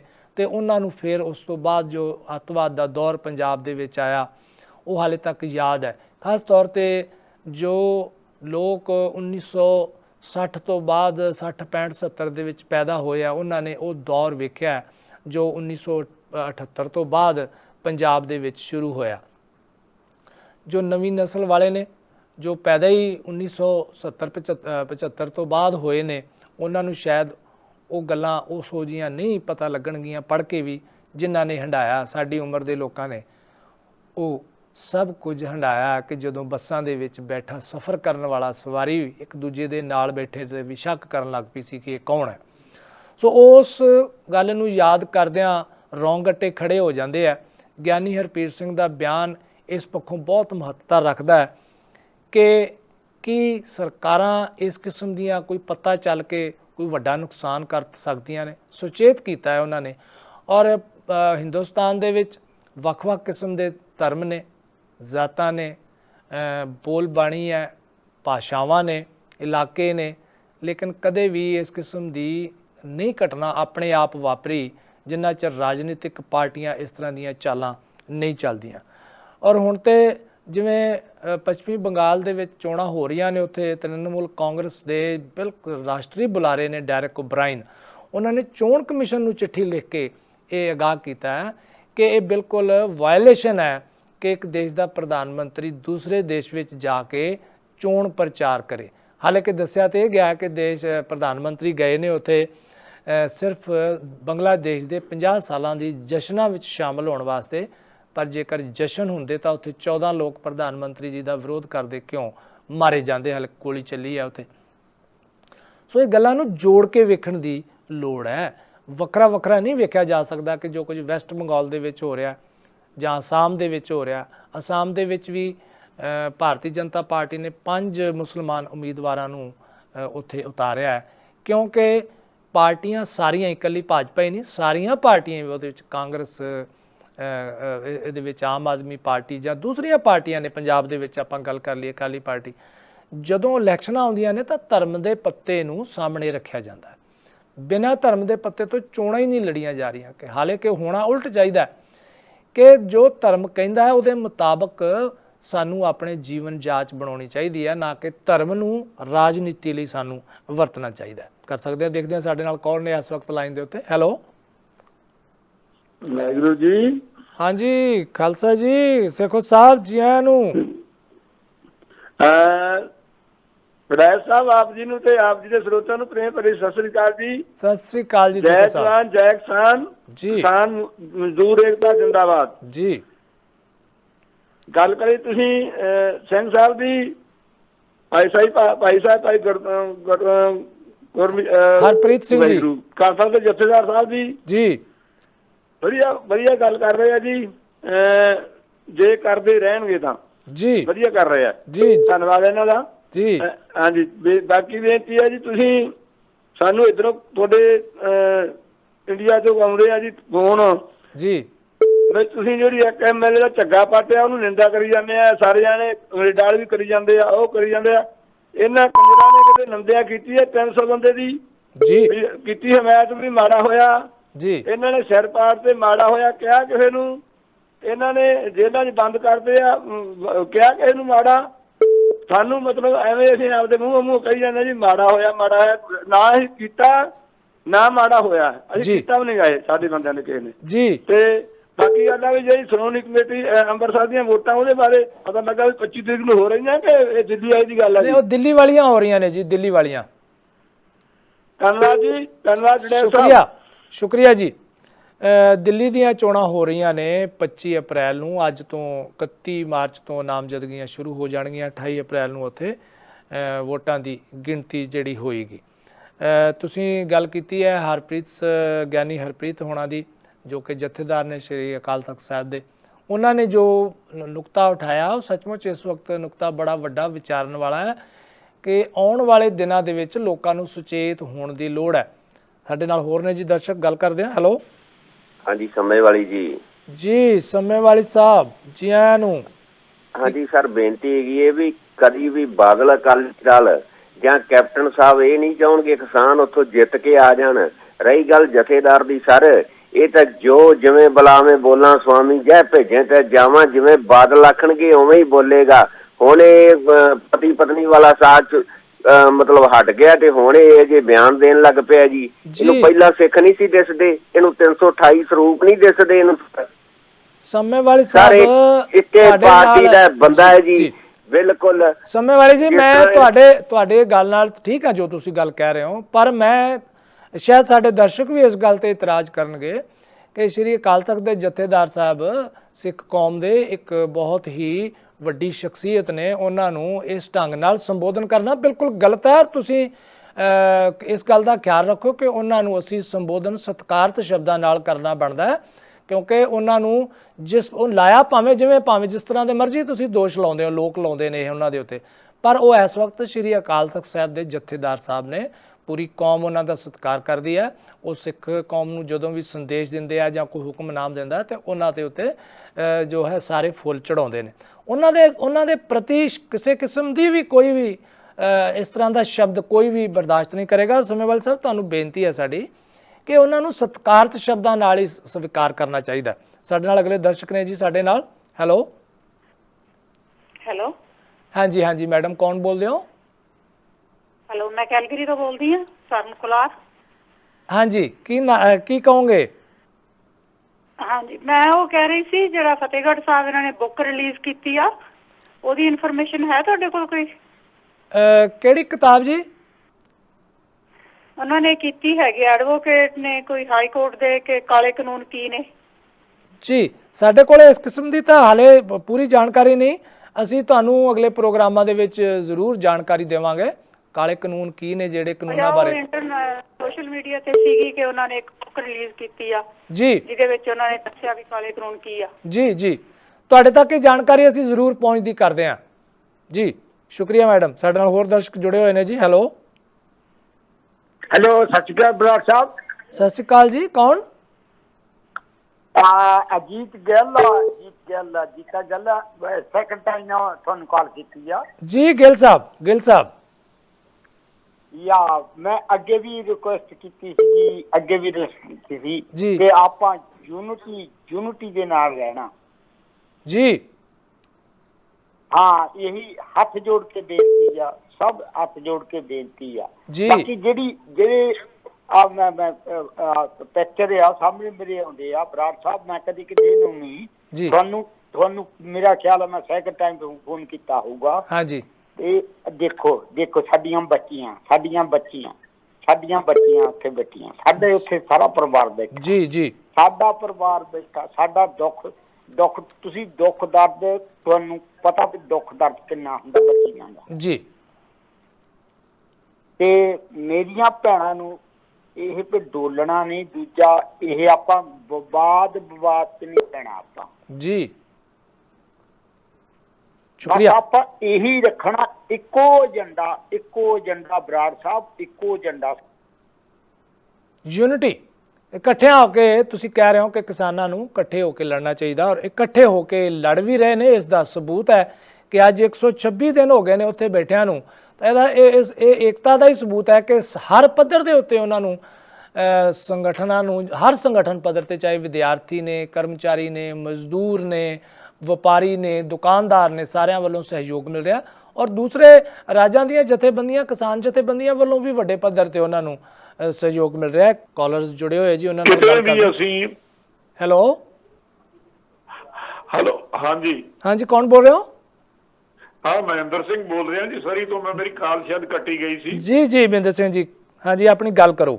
ਹਾਂਜੀ, ਮੈਂ ਉਹ ਗੱਲ ਇਹ ਕਰ ਰਿਹਾ ਸੀ ਵੀ ਤੁਸੀਂ ਜਿਹੜਾ ਪ੍ਰੋਗਰਾਮ ਹੈ, ਬਹੁਤ ਵਧੀਆ ਪ੍ਰੋਗਰਾਮ ਚੱਲ ਰਿਹਾ, ਤੁਸੀਂ ਜਾਗਰੂਕ ਕਰ ਰਹੇ ਹੋ, ਵਧਾਈ ਦੇ ਪਾਤਰ ਹੋ। ਦੇਖੋ, ਜਿਹੜੀਆਂ ਵੀ ਸਿਆਸੀ ਪਾਰਟੀਆਂ, ਰਾਜ ਕਰਦੀਆਂ ਪਾਰਟੀਆਂ, ਉਹ ਹਮੇਸ਼ਾ ਤਿਕੜਮਬਾਜ਼ੀ ਖੇਡਦੀਆਂ। ਜਿਹੜੀ ਗੱਲ ਨੂੰ ਹੁਣ ਇੰਨਾ ਫਲੈਸ਼ ਕੀਤਾ ਜਾ ਰਿਹਾ ਉਹ ਆਪਣੇ ਨਾਰੰਗੀ ਨੂੰ, ਉਹ ਇਹ ਨਹੀਂ ਪਤਾ ਵੀ ਉਹ ਇਹਨਾਂ ਨੇ ਆਪ ਚਾਲ ਚੱਲੀ ਹੈ ਕਿ ਵਾਕਈ ਗੱਲ ਇਹ ਹੋਈ ਹੈ, ਸਮਝ ਨਹੀਂ ਆ ਰਹੀ। ਪਰ ਉਸ ਤੋਂ ਲਾਹਾ ਲੈਣ ਦੀ ਗੱਲ ਹੋ ਰਹੀ ਹੈ। ਇਹੋ ਜਿਹੀਆਂ ਗੱਲਾਂ ਨਹੀਂ ਹੋਣੀਆਂ ਚਾਹੀਦੀਆਂ। ਦੂਸਰੀ ਗੱਲ, ਜਿਹੜਾ ਦਿੱਲੀ ਦੀਆਂ ਚੋਣਾਂ ਤੇ ਇਹ ਵਾਵੇਲਾ ਕੀਤਾ ਜਾ ਰਿਹਾ, ਇਹ ਵੀ ਇੱਕ ਗਿਣੀ ਮਿਥੀ ਸਾਜ਼ਿਸ਼ ਹੈ, ਬਹੁਤ ਘਟੀਆ ਸਾਜ਼ਿਸ਼ ਹੈ। ਤੇ ਤੁਸੀਂ ਇਹ ਦੇਖੋ ਵੀ ਗਿਆਨੀ ਹਰਪ੍ਰੀਤ ਸਿੰਘ ਹੋਣੀ, ਜਿਹੜੇ ਸਾਡੇ ਲਈ ਉਹਨਾਂ ਦਾ ਅਕਾਲ ਤਖਤ ਸਾਹਿਬ ਦਾ ਹੁਕਮ ਰੱਬੀ ਹੁਕਮ ਹੈ। ਬਿਲਕੁਲ ਉਹ ਇੱਕ ਪੜ੍ਹੇ ਲਿਖੇ ਇਨਸਾਨ ਹੈ। ਪਹਿਲੀ ਵਾਰ ਇਸ ਇਤਿਹਾਸ ਵਿੱਚ ਇੱਕ PhD ਬੰਦਾ ਆਇਆ ਜੀ। ਉਹਨਾਂ ਨੇ ਜਿਹੜਾ ਆਦੇਸ਼ ਦਿੱਤਾ ਉਹ ਬਿਲਕੁਲ ਸਹੀ ਹੈ। ਸਾਨੂੰ ਸੁਚੇਤ ਹੋਣ ਦੀ ਲੋੜ ਹੈ, ਨਹੀਂ ਤਾਂ ਇਹ ਲੋਕ ਹੈ ਪਤਾ ਨਹੀਂ ਕਿੰਨੀਆਂ ਕੁ ਚਾਲਾਂ ਚੱਲਣਗੇ। ਸੋ ਸਾਨੂੰ ਬਿਲਕੁਲ ਸੋਚ ਸਮਝ ਕੇ ਇਕਮੁੱਠ ਹੋ ਕੇ ਆਪਣੀ ਕੌਮ ਦਾ ਬਚਾਅ ਕਰਨ ਦੀ ਲੋੜ ਹੈ। ਬਾਕੀ ਦੀਆਂ ਗੱਲਾਂ ਪਿੱਛੇ ਛੱਡ ਕੇ ਅੱਜ ਲੋੜ ਹੈ ਸਾਨੂੰ ਏਕੇ ਦੀ। ਜਿਵੇਂ ਕਿਸਾਨਾਂ ਨੇ ਸਾਨੂੰ ਜਗਾਇਆ, ਲੋਕ ਲਹਿਰ ਬਣੀ ਹੈ, ਉਸ ਤੋਂ ਘਬਰਾਈ ਹੋਈ ਭਾਜਪਾ ਕਿਸੇ ਹੱਦ ਤੱਕ ਵੀ ਜਾ ਸਕਦੀ ਹੈ। ਰੱਬ ਦਾ ਵਾਸਤਾ ਹੈ ਕੋਈ ਇਹੋ ਜੀ ਗੱਲ ਨਾ ਕਰੀਏ ਕਿ ਕੌਮ ਨੂੰ ਫੇਰ ਪਛਤਾਉਣਾ ਪੈ ਜੇ। ਸੁਚੇਤ ਹੋ ਕੇ ਤੁਰ ਲਈਏ ਤੇ ਅਸੀਂ ਜਿੱਤ ਕੇ ਵਾਪਸ ਆਈਏ। ਧੰਨਵਾਦ। ਵਾਹਿਗੁਰੂ ਜੀ ਕਾ ਖਾਲਸਾ, ਵਾਹਿਗੁਰੂ ਜੀ ਕੀ ਫਤਿਹ। ਜੀ ਮਿੰਦਰ ਸਿੰਘ ਜੀ, ਬਹੁਤ ਗੱਲ ਤੁਹਾਡੀ ਵਜ਼ਨਦਾਰ ਹੈ। ਲੋਕਾਂ ਨੂੰ ਸਮਝਣ ਦੀ ਲੋੜ ਹੈ, ਲੋਕਾਂ ਨੂੰ ਸਮਝਣ ਦੀ ਲੋੜ ਹੈ। ਲੀਡਰ ਤਾਂ ਲੋਕਾਂ ਨੂੰ ਵਰਗਲਾਉਣ ਦੀ ਕੋਸ਼ਿਸ਼ ਕਰਦੇ ਆ, ਕਦੇ ਧਰਮ ਦੇ ਨਾਂ ਤੇ, ਕਦੇ ਪੈਸਿਆਂ ਦੇ ਨਾਲ, ਕਦੇ ਜ਼ਾਤਾਂ ਦੇ ਨਾਂ ਤੇ ਕੋਈ ਨਾ ਕੋਈ ਮੁੱਦਾ ਲੱਭ ਲੈਂਦੇ ਆ। ਔਰ ਇਸ ਵਕਤ ਸਾਰੀਆਂ ਪਾਰਟੀਆਂ ਕੋਲੇ ਕੋਈ ਏਜੰਡਾ ਨਹੀਂ ਹੈਗਾ, ਕੋਈ ਏਜੰਡਾ ਨਹੀਂ ਹੈਗਾ, ਕਿਉਂਕਿ ਸਾਰਾ ਏਜੰਡਾ ਕਿਸਾਨ ਦਾ ਇਹ ਸੰਕਟ ਹੈ ਉਧਰ ਜਾ ਚੁੱਕਿਆ ਹੋਇਆ ਸਾਰਿਆਂ ਦਾ ਧਿਆਨ। ਔਰ ਇਹ ਪਾਰਟੀਆਂ ਇਸ ਹਮਾਮ ਦੇ ਵਿੱਚ ਕਿਸ ਤਰ੍ਹਾਂ ਨੰਗੀਆਂ ਹੋਈਆਂ ਨੇ ਪਿਛਲੇ ਸਮੇਂ ਦੇ ਦੌਰਾਨ, ਲੋਕਾਂ ਨੂੰ ਆਪ ਵਿਚਾਰਨਾ ਪਏਗਾ ਕਿ ਉਹਨਾਂ ਦਾ ਅਸਲੀ ਲੀਡਰ ਕੌਣ ਹੈ। ਆਪਾਂ ਗੱਲਾਂ ਕਰਦੇ ਰਵਾਂਗੇ, ਮਿਲਦੇ ਹਾਂ ਇੱਕ ਛੋਟੇ ਜਿਹੇ ਬ੍ਰੇਕ ਤੋਂ ਬਾਅਦ। ਵਕਫੇ ਤੋਂ ਬਾਅਦ ਫੇਰ ਇੱਕ ਵਾਰੀ ਤੁਹਾਡੇ ਨਾਲ ਗੱਲਾਂ ਕਰਦੇ ਹਾਂ। ਜੋ ਗੱਲਾਂ ਪਹਿਲਾਂ ਚੱਲ ਰਹੀਆਂ ਸੀ ਉਹਨਾਂ ਦੇ ਨਾਲ ਹੀ ਜੋੜ ਕੇ ਸਾਡੇ ਕੋਲੇ ਕੁਝ ਕਮੈਂਟਸ ਜੋ ਆ ਰਹੇ ਨੇ ਫੇਸਬੁੱਕ ਦੇ ਉੱਤੇ। ਸਾਡੇ ਕੋਲੇ ਅਮਰਜੀਤ ਕੌਰ ਹੋਣਾ ਨੇ ਇੱਕ ਕਮੈਂਟ ਬਹੁਤ ਵਧੀਆ ਕੀਤਾ ਹੈ ਕਿ ਹਾਂਜੀ, ਕਹਿੰਦੇ ਸਹੀ ਗੱਲ ਹੈ, ਹੁਣ ਸਾਰੀਆਂ ਪਾਰਟੀਆਂ ਦੇ ਪਰਦੇ ਫਾਸ਼ ਹੋ ਚੁੱਕੇ ਹੋਏ ਆ। ਇਸੇ ਤਰ੍ਹਾਂ YouTube ਦੇ ਉੱਤੇ ਵੀ ਸਾਡੇ ਨਾਲ ਸਾਡੇ ਦਰਸ਼ਕ ਕਮੈਂਟ ਕਰ ਰਹੇ ਨੇ ਜੋ YouTube ਦੇ ਉੱਤੇ ਜੁੜੇ ਹੋਏ ਨੇ। ਔਰ ਗੱਲ ਬੜੀ ਸਪਸ਼ਟ ਹੈ, ਲੋਕਾਂ ਨੂੰ ਸੁਚੇਤ ਹੋਣ ਦੀ ਲੋੜ ਹੈ। ਲੋਕ ਕਿਵੇਂ ਸੁਚੇਤ ਹੋਣਗੇ? ਲੋਕਾਂ ਲਈ ਇਹ ਬੜਾ ਜ਼ਰੂਰੀ ਹੈ ਕਿ ਜੋ ਲੋਕ ਲੀਡਰ ਉਹਨਾਂ ਕੋਲੇ ਆਉਂਦੇ ਨੇ ਉਹਨਾਂ ਨੂੰ ਪਹਿਲਾਂ ਵਿਚਾਰੋ ਔਰ ਉਹਨਾਂ ਨੂੰ ਪੁੱਛੋ, ਸਵਾਲ ਪੁੱਛੋ। ਅਸੀਂ ਵਾਰ-ਵਾਰ ਇਹ ਗੱਲ ਕਰਦੇ ਆ ਰਹੇ ਹਾਂ ਕਿ ਲੀਡਰਾਂ ਦੇ ਗਲਾਂ 'ਚ ਸਿਰਫ ਹਾਰ ਹੀ ਨਹੀਂ ਪਾਉਣੇ, ਉਹਨਾਂ ਨੂੰ ਸਵਾਲ ਵੀ ਕਰੋ, ਉਹਨਾਂ ਤੋਂ ਜਵਾਬ ਵੀ ਲਵੋ। ਸਾਡੇ ਨਾਲ ਦਰਸ਼ਕ ਲਗਾਤਾਰ ਸਾਡੇ ਕਾਲਰਸ ਗੱਲ ਕਰਨੀ ਚਾਹੁੰਦੇ ਆ। ਆਓ ਦੇਖਦੇ ਹਾਂ ਕੌਣ ਜੁੜੇ ਹੋਏ ਇਸ ਵਕਤ ਸਾਡੇ ਨਾਲ। ਹੈਲੋ ਹੈਲੋ, ਹਾਂਜੀ ਕੌਣ ਜੀ? ਹਾਂਜੀ ਮੈਂ ਅਜੀਤ ਸਿੰਘ ਬੋਲ ਰਿਹਾ ਜੀ ਸਰਾਂ। ਹਾਂਜੀ ਸਰਾਂ ਸਾਹਿਬ, ਜੀ ਆਇਆਂ ਨੂੰ। ਹਾਂਜੀ ਮੈਂ ਇਹ ਕਹਿਣਾ ਚਾਹੁੰਦਾ ਜੀ ਵੀ ਦੇਖੋ, ਇੱਕ ਆਦਮੀ ਦੇ ਕੱਪੜੇ ਪਾੜਤੇ ਤੇ ਉਹਦੀਆਂ ਤਾਂ ਗੱਲਾਂ ਸਾਰੇ ਕਰਦੇ ਆ ਵੀ ਅਫਸੋਸ ਆ, ਇਹ ਹੈ ਉਹ ਹੈ। ਜਿਹੜੀ ਉੱਥੇ 26 ਤਰੀਕ ਨੂੰ ਇੱਕ ਜਵਾਨ ਮੁੰਡੇ ਤੇ ਗੋਲੀ ਮਾਰੀ ਗਈ ਜੀ, ਉਸ ਦਾ ਕਿਸੇ ਨੂੰ ਦੁੱਖ ਨਹੀਂ ਹੈ। ਉਹਦਾ ਇਹਨਾਂ ਨੇ ਕਿਸੇ ਨੇ ਬੀਜੇਪੀ ਵਾਲਿਆਂ ਨੇ ਅਫਸੋਸ ਕੀਤਾ ਸਾਡੇ ਕੋਲੇ ਨਾ, ਤੇ ਉਹ ਕੱਲਾ ਮੁੰਡਾ ਸੀ, ਉਹ ਮਾਰ ਦਿੱਤਾ ਗਿਆ, ਉਸ ਦਾ ਨਹੀਂ ਕੀਤਾ ਜੀ। ਹੁਣ ਪ੍ਰਾਈਮ ਮਿਨਿਸਟਰ ਬੰਗਲਾਦੇਸ਼ ਜਾ ਕੇ ਕਹਿੰਦਾ ਵੀ ਤੁਹਾਡੀ ਆਜ਼ਾਦੀ ਪਏ, ਮੇਰਾ ਵੀ ਹਿੱਸਾ ਮੈਂ ਪਾਇਆ ਪਿਆ ਹੈ। ਉਦੋਂ ਇਹ ਕਿੱਥੇ ਸੀ? ਉਦੋਂ ਤਾਂ ਇਹ ਚਾਹ ਵੇਚਦਾ ਸੀ ਹੈ ਜੀ। ਤੇ ਦੂਸਰੀ ਗੱਲ ਇਹ ਆ, ਇਹਨੂੰ ਸ਼ਰਮ ਆਉਂਦੀ ਆ ਜਨਰਲ ਅਰੋੜਾ ਦਾ ਨਾਂ ਲੈਂਦੇ ਹੋਏ ਵੀ ਉਹਨੇ ਆਜ਼ਾਦੀ ਕਰਾਈ, ਸਾਰਾ ਕੁਛ ਕੀਤਾ, ਉਹਨੇ ਏਡਾ ਕੰਮ ਔਰ ਐਡਾ ਨਾਮ ਜਪਿਆ ਔਰ 1 ਲੱਖ ਫੌਜੀਆਂ ਤੋਂ ਉਹਨਾਂ ਨੇ ਸਰੈਂਡਰ ਕਰਾਇਆ ਜੀ।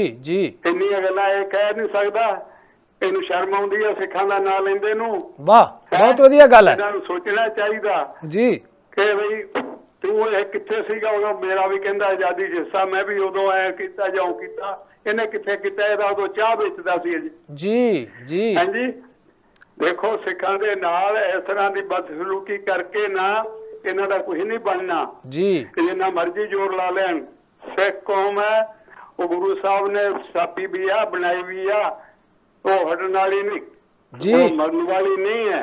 ਅੱਗੇ ਵਧਣ ਵਾਲੀ ਆ, ਵਧਣਗੇ ਅੱਗੇ। ਔਰ ਕਿਸਾਨ ਵੀ ਉਥੋਂ ਦੇਖੋ ਸਭ ਕੁਝ ਉਥੋਂ ਮਨਜ਼ੂਰ ਕਰਾ ਕੇ ਫੇਰ ਹੀ ਘਰਾਂ ਨੂੰ ਆਉਣਗੇ ਜੀ। ਥੈਂਕ ਯੂ ਜੀ। ਸਰਾ ਸਾਹਿਬ, ਤੁਸੀਂ ਬਹੁਤ ਇੱਕ ਕੰਮ ਦੀ ਗੱਲ ਜੋ ਕਹੀ ਹੈ, ਜੋ ਅਸੀਂ ਚਾਹੁੰਦੇ ਸੀ ਕਿ ਸਾਡੇ ਕਾਲਰਸ ਦੀ ਗੱਲ ਕਰਨ ਕਿ ਪ੍ਰਧਾਨ ਮੰਤਰੀ ਦੇ ਮੂੰਹ ਦੇ ਵਿੱਚੋਂ ਇੱਕ ਵਾਰ ਨਹੀਂ ਉੱਥੇ ਨਿਕਲਿਆ ਕਿ ਮੁਕਤੀ ਬਾਹਿਣੀ ਜੋ ਬਣਾਈ ਗਈ ਹੈ, ਜਨਰਲ ਸ਼ਬੇਗ ਸਿੰਘ ਨੇ ਉਹਦੀ ਅਗਵਾਈ ਕੀਤੀ, ਔਰ ਉਹਦੇ ਵਿੱਚ ਸਿੱਖਾਂ ਦਾ ਕਿੰਨਾ ਵੱਡਾ ਰੋਲ ਹੈ। ਇੱਕ ਵਾਰ ਉਹਨਾਂ ਕੋਲੋਂ ਇਹ ਸ਼ਬਦ ਨਹੀਂ ਨਿਕਲਿਆ। ਜਨਰਲ ਜਗਜੀਤ ਸਿੰਘ ਅਰੋੜਾ ਦਾ ਨਾਮ ਇਤਿਹਾਸ ਦੇ ਵਿੱਚ ਦਰਜ ਹੈ। ਕਿੰਨੇ ਵੱਡੇ ਪੱਧਰ ਤੇ ਸਿੱਖਾਂ ਨੇ ਉੱਥੇ ਰੋਲ ਅਦਾ ਕੀਤਾ, ਬੰਗਲਾ ਭਾਸ਼ਾ ਸਿੱਖੀ, ਉੱਥੇ ਜਾ ਕੇ ਗੱਲਾਂ ਕੀਤੀਆਂ ਔਰ ਉਹਦੇ ਨਾਲ ਫੈਕਟਸ ਨੇ, ਸਰਕਾਰ ਕੋਲੇ ਆਪਣੇ ਫੈਕਟਸ ਨੇ, ਸਰਕਾਰੀ ਫੈਕਟਸ ਨੇ ਇਹ, ਜਿਨ੍ਹਾਂ ਦੇ ਉੱਤੇ ਗੱਲ ਨਹੀਂ ਕੀਤੀ। ਕਿ ਫਿਰ ਲੋਕਾਂ ਦੇ ਵਿੱਚ ਰੋਸ ਨਹੀਂ ਆਏਗਾ ਕਿ ਅੱਜ ਜਦੋਂ ਪ੍ਰਧਾਨ ਮੰਤਰੀ ਆਪ ਕਲੇਮ ਕਰਦੇ ਪਏ ਨੇ ਕਿ ਉਹਨਾਂ ਨੇ ਸੱਤਿਆਗ੍ਰਹਿ ਕੀਤਾ ਸੀ, ਸਾਨੂੰ ਤਾਂ ਇਹ ਗੱਲ ਹਾਲੇ ਤੱਕ ਸਮਝ ਨਹੀਂ ਆਈ ਕਿ ਉਸ ਵਕਤ ਹਿੰਦੁਸਤਾਨ ਦੇ ਵਿੱਚ ਬੰਗਲਾਦੇਸ਼ ਦੀ ਲੜਾਈ, ਬੰਗਲਾਦੇਸ਼ ਦੀ ਆਜ਼ਾਦੀ ਵਾਸਤੇ ਸੱਤਿਆਗ੍ਰਹਿ ਕਰਨਾ ਪਿਆ, ਜਦੋਂ ਕਿ ਭਾਰਤ ਸਰਕਾਰ ਖੁਦ ਇਸ ਪਾਸੇ ਬਜਟ ਸੀ ਕਿ ਬੰਗਲਾਦੇਸ਼ ਬਣਾਉਣਾ ਹੈ ਔਰ ਭਾਰਤ ਸਰਕਾਰ ਵੱਲੋਂ ਹਰ ਕਿਸਮ ਦੀ ਉੱਥੇ ਮੁਦਾਖਲਤ ਵੀ ਕੀਤੀ ਗਈ, ਉੱਥੇ ਮਦਦ ਵੀ ਕੀਤੀ ਗਈ ਔਰ ਸਿੱਖ ਫੌਜੀਆਂ ਨੇ ਉੱਥੇ ਬਹੁਤ ਵੱਡਾ ਰੋਲ ਅਦਾ ਕੀਤਾ। ਇਹ ਬੜੀ ਸੱਚਮੁੱਚ ਦੁੱਖ ਵਾਲੀ ਗੱਲ ਹੈ ਰਾਸ਼ਟਰੀ ਪੱਧਰ ਦੇ ਉੱਤੇ ਇਸ ਕਿਸਮ ਦੀ ਗੱਲ ਪ੍ਰਧਾਨ ਮੰਤਰੀ ਵੱਲੋਂ ਨਾ ਕਲੇਮ ਕਰਨਾ, ਜਦੋਂ ਕਿ ਸਿੱਖਾਂ ਦੀਆਂ ਕੁਰਬਾਨੀਆਂ ਆਜ਼ਾਦੀ ਦੇ ਵਿੱਚ ਤਾਂ ਹੈ ਹੀ ਨੇ, ਸਾਰਿਆਂ ਨੂੰ ਪਤਾ ਹੀ ਹੈ। ਔਰ ਪ੍ਰਧਾਨ ਮੰਤਰੀ ਬੰਗਲਾਦੇਸ਼ ਦੀ ਗੱਲ ਕਰਦੇ ਆ, ਕ੍ਰੈਡਿਟ ਆਪਣੇ ਗੱਲ ਹਾਰ ਪਾਉਣਾ ਚਾਹੁੰਦੇ ਆ ਜੀ। ਸਾਡੇ ਨਾਲ ਦਰਸ਼ਕ ਜੁੜੇ ਹੋਏ ਆ। ਹੈਲੋ ਹੈਲੋ ਹੈਲੋ, ਹਾਂਜੀ ਹਾਂਜੀ, ਕੌਣ ਬੋਲ ਰਹੇ ਹੋ? ਹਾਂਜੀ ਸਤਿ ਸ੍ਰੀ ਅਕਾਲ, ਮੈਂ ਕ੍ਰਿਸ਼ਨ ਸਿੰਘ BC ਕੈਨੇਡਾ ਤੋਂ ਕਾਲ ਕਰ ਰਿਹਾ। ਜੀ ਜੀ ਜੀ ਆਇਆਂ ਨੂੰ ਤੁਹਾਨੂੰ ਕ੍ਰਿਸ਼ਨ ਸਿੰਘ ਜੀ। ਮੈਂ ਸਿਰਫ ਗੁਸਤਾਖੀ ਮਾਫ ਜੋ ਅਕਾਲ ਤਖਤ ਦੇ ਜਥੇਦਾਰ ਸਾਹਿਬ ਨੇ ਜੋ ਬਿਆਨ ਦਿੱਤੇ, ਮੈਂ ਉਹਨਾਂ ਸਹਿਮਤ ਹਾਂ ਜੀ ਜੀ, ਬਿਲਕੁਲ ਸਹੀ। ਉਹਨੇ ਆਪਣਾ ਇੱਕ ਇੰਡੀਪੈਂਡੈਂਟ ਜੋ ਮਹਿਸੂਸ ਕਰਦੇ ਸੀ ਉਹਨੇ ਕਿਹਾ, ਇਹਦੇ ਚ ਮੇਰਾ ਖਿਆਲ ਨਹੀਂ ਕੋਈ ਬਾਦਲਾਂ ਦਾ ਜਾਂ ਕਿੱਦਾਂ। ਐਨੀਵੇ, ਇੱਕ ਤੁਸੀਂ ਗੱਲ ਕਰਦੇ ਆ ਦੰਗਿਆਂ ਦੀ, ਉਹ ਕਿਹੜੇ ਦੰਗਿਆਂ ਦੀ ਤੁਸੀਂ ਗੱਲ ਕੀਤੀ ਹੈਗੀ ਆ? ਕਈ ਵਾਰ ਕਿਹਾ ਤੁਸੀਂ ਦੰਗੇ, ਅਸੀਂ ਦੰਗੇ ਸੀ ਜਿਹੜੇ ਪੰਜਾਬ ਦੇ ਵਿੱਚ ਅੱਤਵਾਦ ਦਾ ਦੌਰ ਆਇਆ, ਉਹ ਦੌਰ 1975 ਦੀ, ਉਸ 78 ਦੀ ਘਟਨਾ ਤੋਂ ਬਾਅਦ ਜਦੋਂ ਉੱਥੇ ਵਿਸਾਖੀ ਦੇ ਮੌਕੇ ਦੇ ਉੱਤੇ ਅੰਮ੍ਰਿਤਸਰ ਦੇ ਵਿੱਚ ਕਤਲੇਆਮ ਹੋਇਆ ਔਰ ਉਸ ਤੋਂ ਬਾਅਦ ਜੋ ਇੱਕ ਲੰਮਾ ਦੌਰ ਚੱਲਿਆ 1992-93 ਤੱਕ, ਬਹੁਤ ਸਾਰੇ ਪੰਜਾਬ ਦੇ ਨੌਜਵਾਨ ਜੋ ਹੈ ਉਹਦੀ ਆਹੂਤੀ ਦਿੱਤੀ ਗਈ। ਅਸੀਂ ਉਹਨਾਂ ਦੀ ਗੱਲ ਕਰਦੇ ਹਾਂ। ਉਹ ਪਿਛਲੀ ਗੱਲ ਜੀ, ਬਹੁਤ ਬਹੁਤ ਧੰਨਵਾਦ। ਮੈਂ ਪੁੱਛਣਾ ਚਾਹੁੰਦਾ ਸੀ ਜੀ ਜੀ, ਧੰਨਵਾਦ ਤੁਹਾਡਾ। ਅਸੀਂ ਕ੍ਰਿਸ਼ਨ ਸਿੰਘ ਜੀ ਇਹ ਗੱਲ ਨੂੰ ਜੋੜਿਆ ਸੀ ਜੋ ਬਿਆਨ ਸਾਡੇ ਜਥੇਦਾਰ ਸਾਹਿਬ ਨੇ, ਜਥੇਦਾਰ ਹਰਪ੍ਰੀਤ ਸਿੰਘ ਹੋਣਾ ਨੇ ਦਿੱਤਾ, ਸ਼੍ਰੀ ਅਕਾਲ ਤਖਤ ਸਾਹਿਬ ਦੇ ਜਥੇਦਾਰ ਹੈ, ਉਹਨਾਂ ਨੇ ਕਿਹਾ ਕਿ ਭਾਜਪਾ ਵੰਡੀਆਂ ਪਾਉਣਾ ਚਾਹੁੰਦੀ ਹੈ ਔਰ ਉਹ ਵੰਡੀਆਂ ਪਾਉਣ ਦੇ ਲਈ ਕੀ ਕੁਝ ਕੀਤਾ ਜਾਂਦਾ ਹੈ ਇਹ ਸਾਡੇ ਕੋਲੇ ਇਤਿਹਾਸ ਜੋ ਹੈ ਸਾਡੇ ਕੋਲੇ ਪਿਆ ਹੋਇਆ।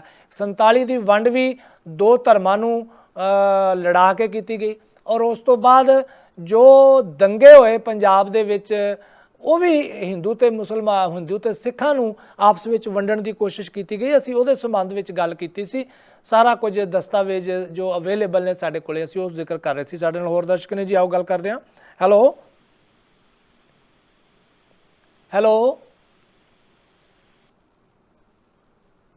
ਸਾਡਾ ਸੰਪਰਕ ਉਹਨਾਂ ਨਾਲ ਨਹੀਂ ਜੁੜ ਰਿਹਾ। ਇੱਥੇ ਸਾਡੇ ਨਾਲ ਫੇਸਬੁੱਕ ਤੇ ਭੁਪਿੰਦਰ ਸਿੰਘ ਹੋਣਾ ਨੇ ਕਿਹਾ ਕਿ ਧਾਲੀਵਾਲ ਨੇ ਕਹਿੰਦੇ ਅਗਰ ਲੋਕ ਸਿਆਣੇ ਹੋ ਜਾਣ ਤਾਂ ਇਹਨਾਂ ਸਿਆਸੀ ਲੀਡਰਾਂ ਦੀਆਂ ਲੂੰਬੜ ਚਾਲਾਂ ਤੋਂ ਬਚਣਾ, ਸਿਰਫ ਵੋਟਾਂ ਦੇ ਭੁੱਖੇ ਲੋਕ ਨੇ ਇਹ, ਤੇ ਇਹਨਾਂ ਨਾਲ ਕੋਈ ਹਮਦਰਦੀ ਨਹੀਂ ਹੋਣੀ ਚਾਹੀਦੀ। ਇਹ ਕਹਿੰਦੇ ਇਸ ਜੋ ਪਹਿਲਾਂ ਗੱਲਾਂ ਸਾਡੇ ਕੁਝ ਕਾਲਰਸ ਨੇ ਕੀਤੀਆਂ ਨੇ ਉਹਨਾਂ ਨਾਲ ਇਹਨਾਂ ਨੇ ਸਹਿਮਤੀ ਵੀ ਪ੍ਰਗਟ ਕੀਤੀ ਹੈ ਔਰ ਕ੍ਰਿਸ਼ਨ ਸਿੰਘ ਜੀ ਨੇ ਇਹ ਗੱਲ ਬਿਲਕੁਲ ਦਰੁਸਤ ਗਈ ਹੈ ਕਿ ਜਥੇਦਾਰ ਸਾਹਿਬ ਨੇ ਜੋ ਕੁਝ ਵੀ ਕਿਹਾ ਹੈ ਉਹ ਠੀਕ ਕਿਹਾ ਹੈ ਔਰ ਸਾਨੂੰ ਹਮੇਸ਼ਾ ਇਹਨਾਂ ਸ਼ਖਸੀਅਤਾਂ ਦੇ ਮੁੱਖ ਵਿੱਚੋਂ ਨਿਕਲੀਆਂ ਜੋ ਗੱਲਾਂ ਹੁੰਦੀਆਂ ਨੇ ਸਿਰਫ ਉਹਨਾਂ ਨੂੰ ਐਨਕਾਂ ਲਾ ਕੇ ਇੱਕੋ ਨਹੀਂ ਵੇਖਣਾ ਚਾਹੀਦਾ ਕਿ ਇਹ ਸਿਰਫ ਬਾਦਲ ਦੀ ਬੋਲੀ ਬੋਲਦੀਆਂ ਨੇ, ਕਾਂਗਰਸ ਦੀ ਬੋਲੀ ਬੋਲਦੀਆਂ ਨੇ ਜਾਂ ਕੇਂਦਰ ਦੀ ਬੋਲੀ ਬੋਲਦੀਆਂ ਨੇ।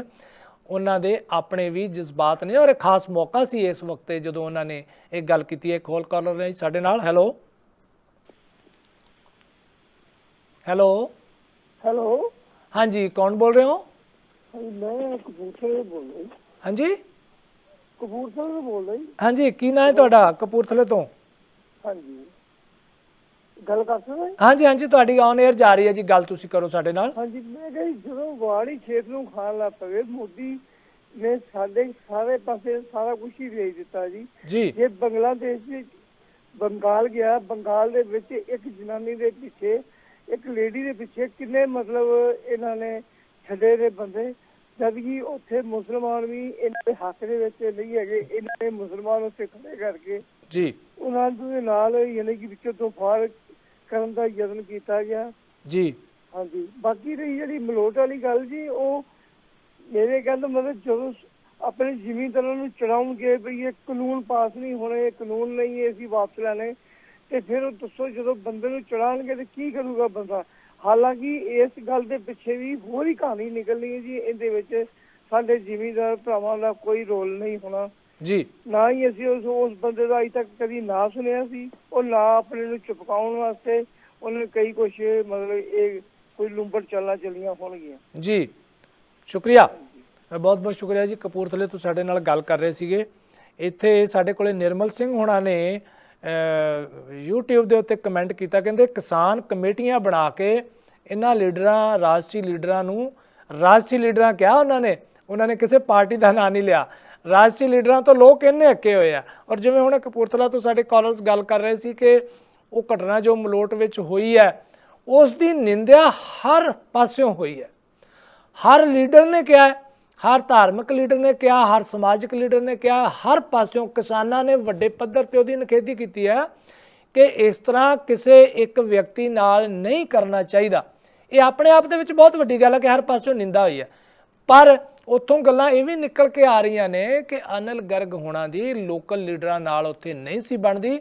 ਉਹ ਇਕੱਲੇ ਤੌਰ ਤੇ ਪ੍ਰੈਸ ਕਾਨਫਰੰਸ ਕਰਨ ਜਾ ਰਹੇ ਸੀ, ਜਿਹਦੇ ਵਿੱਚ ਇਹ ਦੱਸਿਆ ਜਾ ਰਿਹਾ ਕਿ ਕਾਂਗਰਸ ਦੀਆਂ 4 ਸਾਲਾਂ ਦੀਆਂ ਪ੍ਰਾਪਤੀਆਂ ਦੇ ਉੱਤੇ ਉਹਨਾਂ ਨੇ ਕਮੈਂਟ ਕਰਨੇ ਸੀਗੇ, ਦੱਸਣਾ ਸੀ ਕਿ ਕਿਤੇ ਕਿਤੇ ਸਰਕਾਰ ਫੇਲ ਹੋਈ ਹੈ।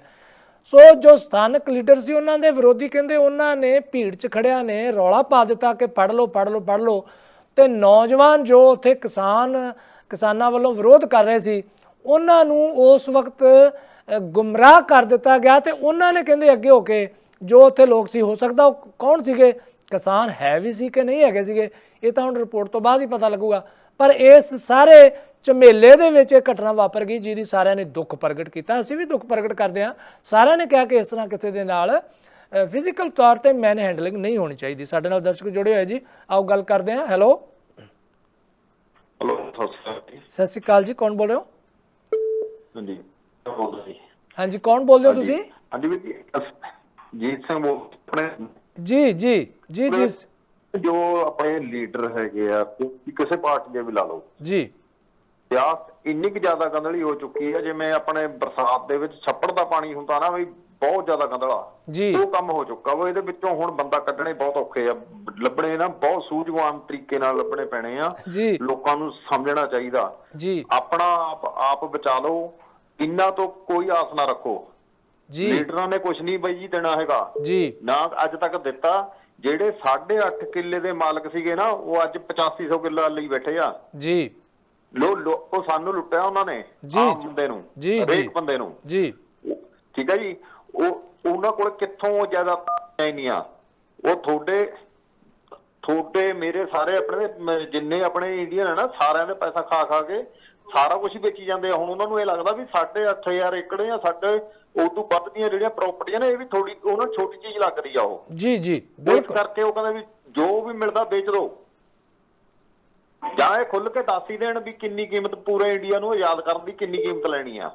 ਇਹ ਲੀਡਰਾਂ ਤੋਂ ਖੜਾ ਛੁੱਟਣਾ ਚਾਹੀਦਾ ਜੀ ਬਸ ਜੀ। ਸ਼ੁਕਰੀਆ ਜੀ ਸਿੰਘ ਜੀ, ਬਹੁਤ ਬਹੁਤ ਸ਼ੁਕਰੀਆ। ਲੋਕ ਅੱਕੇ ਪਏ ਨੇ, ਲੇਕਿਨ ਲੋਕ ਇਸ ਅਕੇਵੇਂ ਨੂੰ ਵੋਟਾਂ ਵੇਲੇ ਨਹੀਂ ਸ਼ੋਅ ਕਰਦੇ, ਇਹ ਸਭ ਤੋਂ ਵੱਡਾ ਅਫਸੋਸ ਹੈ। ਇੱਕ ਹੋਰ ਕਾਲਰਸ ਨੇ ਸਾਡੇ ਨਾਲ। ਹੈਲੋ ਹੈਲੋ, ਸਤਿ ਸ੍ਰੀ ਅਕਾਲ ਜੀ। ਸਤਿ ਸ੍ਰੀ ਅਕਾਲ ਜੀ, ਆਇਆਂ ਨੂੰ। ਕੌਣ ਬੋਲ ਰਹੇ ਹੋ?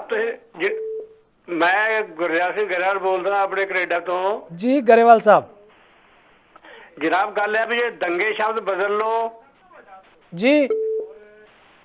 ਦੰਗੇ ਸ਼ਬਦ ਤੁਸੀਂ ਵੀ ਦੰਗੇ ਹੀ ਕਹੀ ਜਾਂਦੇ ਹੋ ਕਤਲੇਆਮ ਨੂੰ ਜੀ।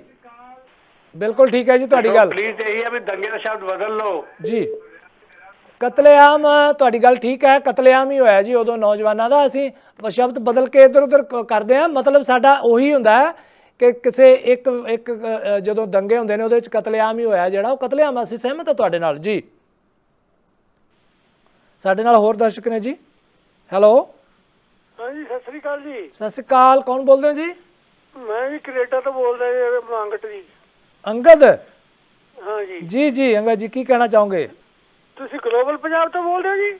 ਤੁਸੀਂ ਹਾਂਜੀ ਗਲੋਬਲ ਪੰਜਾਬ ਤੋਂ ਪ੍ਰੋਗਰਾਮ ਚੱਲ ਰਿਹਾ ਹੈ। ਇਹ ਗੱਲ ਕਰਨਾ ਜੀ, ਇਹਨਾਂ ਨੇ ਭਾਜਪਾ ਦੇ ਕੱਪੜੇ ਪਾਏ ਤਾਂ ਜੀ ਉਹ ਦੂਜੇ ਮੀਡੀਆ ਨੇ ਬਹੁਤ ਦਿਖਾਇਆ ਉਹਦੇ ਕੱਪੜੇ ਪਾੜਤੇ ਜੀ। ਸਾਡੇ ਬੰਦਿਆਂ ਦੇ ਨਾ ਸਿਰ ਪਾੜੇ ਨੇ ਇਹਨਾਂ ਦੇ, ਉਹਦੇ ਕੱਪੜੇ ਪਾੜੇ ਨੇ ਜੀ ਹੈਨਾ। ਬਿਲਕੁਲ। ਸਾਡੇ ਬੰਦੇ ਕਿਵੇਂ ਲੰਗਰ 'ਚ ਪੱਥਰ ਮਾਰੇ ਜੀ, ਦੇਕਿਆਂ ਦੇ ਵਿੱਚ ਪੱਥਰ ਸੱਟੇ ਇਹਨਾਂ ਨੇ, ਗੁੰਡੇ ਲਿਆ ਕੇ ਇਹਨਾਂ ਨੇ ਦਿੱਲੀ 28 ਤਰੀਕ ਨੂੰ ਕਿੰਨਾ ਅੰਨਾ ਤਸੱਦਦ ਕੀਤਾ ਹੈ ਜੀ। ਉਹ ਕੱਪੜੇ ਪਾੜੇ ਤਾਂ ਦਿਖਾਈ ਜਾਂਦੇ ਨੇ, ਉਹ ਦੇਖ ਲਓ ਇੱਕ ਅੱਧਾ ਦਿਨ ਦਿਖਾਇਆ, ਉਸ ਤੋਂ ਬਾਅਦ ਦਿਖਾਇਆ ਨਹੀਂ ਕਿਸੇ ਨੇ ਜੀ। ਸਹੀ ਗੱਲ ਹੈ ਤੁਹਾਡੀ, ਬਿਲਕੁਲ ਅੰਗਦ ਜੀ ਸਹੀ ਗੱਲ ਹੈ। ਔਰ ਦੂਸਰੀ ਗੱਲ ਇਹ ਵੀ ਅੰਗਦ ਜੀ ਤੁਹਾਡੀ ਗੱਲ ਨਾਲ ਜੋੜਦੇ ਹਾਂ ਕਿ ਇਹ ਲੀਡਰ ਜੋ ਇਸ ਘਟਨਾ ਦੀ ਸਾਰਿਆਂ ਨੇ ਨਿੰਦਾ ਕੀਤੀ ਹੈ, ਪਰ ਇਸ ਘਟਨਾ ਨੂੰ ਜਦੋਂ ਅਸੀਂ ਇਹਦਾ ਐਨਾਲਿਸਿਸ ਕਰਦੇ ਹਾਂ ਕਿ ਜੋ ਦਿੱਲੀ ਦੇ ਵਿੱਚ ਕਿਸਾਨ ਅੰਦੋਲਨ ਦੇ ਦੌਰਾਨ ਸੜਕਾਂ ਤੇ ਕਿੱਲ ਗੱਡੇ ਗਏ, ਪੱਥਰ ਰੱਖੇ ਗਏ ਔਰ ਉੱਥੇ ਗੋਲੀਆਂ ਚੱਲੀਆਂ, ਅਥਰੂ ਗੈਸ ਚੱਲੇ, ਪਾਣੀ ਚਲਾਇਆ ਗਿਆ, ਡੰਡੇ ਮਾਰੇ ਗਏ, ਉੱਥੇ ਕਤਲ ਹੋ ਗਏ ਆ। ਜੋ 26 ਤਰੀਕ ਦੀ ਰੈਲੀ ਉਹਦੇ ਦੌਰਾਨ ਕਿੰਨੀ ਕੁੱਟਮਾਰ ਹੋਈ, ਕਿੰਨੇ ਬੰਦੇ ਅੰਦਰ ਕਰ ਦਿੱਤੇ ਗਏ, ਉਸ ਤੋਂ ਬਾਅਦ ਪੱਤਰਕਾਰਾਂ ਨੂੰ ਅੰਦਰ ਕਰ ਦਿੱਤਾ ਗਿਆ। ਕੀ ਭਾਰਤੀ ਜਨਤਾ ਪਾਰਟੀ ਇਸ ਗੱਲ ਦਾ ਜਵਾਬ ਦੇਣਗੇ? ਲੋਕ ਜਵਾਬ ਮੰਗਦੇ ਨੇ ਕਿ ਜਿਹੜੇ 300 ਤੋਂ ਉੱਪਰ ਕਿਸਾਨ ਮਾਰੇ ਗਏ ਆ, ਜੋ ਤਸ਼ੱਦਦ ਇਹਨਾਂ ਦੇ ਨਾਲ ਹੋਇਆ 26 ਜਨਵਰੀ ਤੋਂ ਲੈ ਕੇ ਹੁਣ ਤੱਕ, ਇਹਦੇ ਪ੍ਰਤੀ ਕਦੇ ਇਹਨਾਂ ਨੇ ਵਿਰੋਧ ਕੀਤਾ? ਸਿਰਫ ਇੱਕੋ ਗੱਲ ਕੇਂਦਰ ਦੀ ਬੋਲੀ ਜਾਣੀ ਕਿ ਇਹ ਕਾਨੂੰਨ ਠੀਕ ਨੇ, ਇਹ ਕਾਨੂੰਨ ਕਿਸਾਨਾਂ ਦੀ ਆਮਦਨ ਦੁੱਗਣੀ ਕਰ ਦੇਣਗੇ। ਇਹਨਾਂ ਕਾਨੂੰਨਾਂ ਬਾਰੇ ਹੁਣ ਬਿਲਕੁਲ ਸਪਸ਼ਟ ਹੋ ਗਿਆ, ਤੁਸੀਂ ਇਹਦੇ ਉੱਤੇ ਕਿਸੇ ਕਿਸਮ ਦੀ ਪੋਚਾ ਨਹੀਂ ਮਾਰ ਸਕਦੇ। ਸਾਡੇ ਨਾਲ ਦਰਸ਼ਕ ਨੇ ਜੀ, ਆਓ ਗੱਲ ਕਰਦੇ ਹਾਂ, ਚੱਲਦੇ ਉਹਨਾਂ ਨਾਲ। ਹੈਲੋ ਸ਼ਾਇਦ ਉਹਨਾਂ ਦੀ ਹਾਂਜੀ ਕੌਣ ਬੋਲ ਰਹੇ ਹੋ? ਹਾਂ ਜਨਾਬ ਬਰਾੜ ਬੋਲਦਾ ਜੀ ਬਰਾੜ ਸਾਹਿਬ। ਅੱਛਾ ਜਨਾਬ, ਮੈਂ ਤੁਹਾਨੂੰ ਦੱਸਦਾ ਗੱਲ ਵੀ ਦੇਖੋ, ਇਹ ਜੋ ਵੀ ਕੁਝ ਹੋਇਆ ਨਾ ਕਸੂਰ ਹੈਗਾ ਆਪਣੇ ਬੰਦਿਆਂ ਦਾ।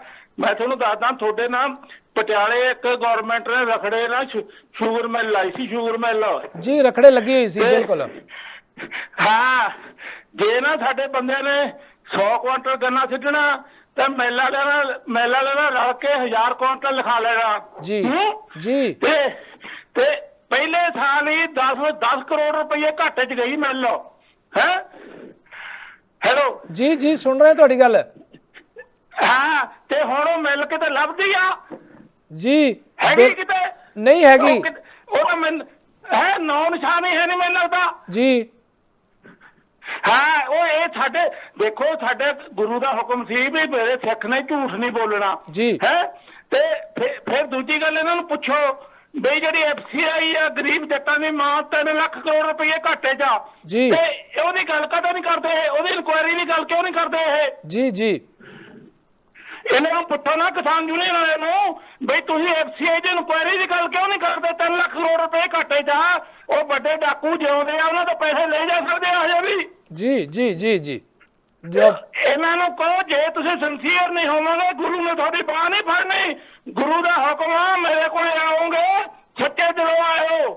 ਜੀ ਵਾਹ। ਹਾਂ, ਇਹ ਨਹੀਂ ਚੱਲਣਾ ਕੰਮ। ਇਹਨਾਂ ਨੂੰ ਕਹੋ ਹੁਣ ਗੁਰੂ ਦੇ ਸਿੱਖ ਬਣੋ, ਹੁਣ ਸੱਚ ਬੋਲੋ ਤਾਂ ਜਾ ਕੇ ਕੁਝ ਬਣੂਗਾ।